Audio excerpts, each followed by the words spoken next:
এই পৃথিবীতে সবচাইতে ধনী লোক, সবচাইতে পয়সাওয়ালা লোক, সবচাইতে সুখী মানুষ সেও জানে যে পৃথিবীতে থাকতে পারবে না, পৃথিবী ঠাঁই না, পৃথিবী থাকার জায়গা না।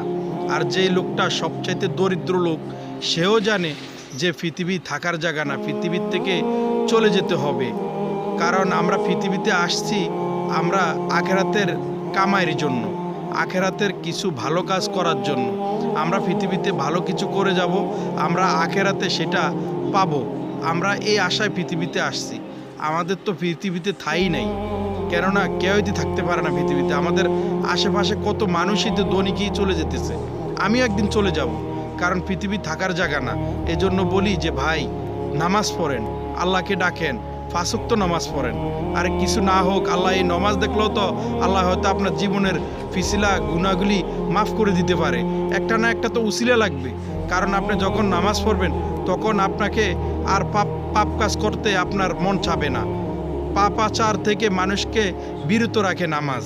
আপনি নামাজ পড়বেন, রবের ইবাদত করবেন, এটা তো আপনারই লাভ হবে। কারণ পৃথিবীতে যা ইনকাম করবেন রেগে যাবেন, কিছুই নিতে পারবেন না, খালি হাত নিয়ে চলে যেতে হবে। কোটি টাকা রেখে যাবেন, মাত্র নেবেন 1500 বা 2000 টাকা। এর বেশি নেওয়ার মতো এমন সাধ্য কারোই নাই। কারণ কোটি টাকাওয়ালাও এক টুকরো কাপড় নিয়ে যায়, আর যার টাকা নাই সেও এক টুকরো কাপড় নিয়ে যায়। এই ছাড়া তো সাধ্য নাই নেওয়ার মতো।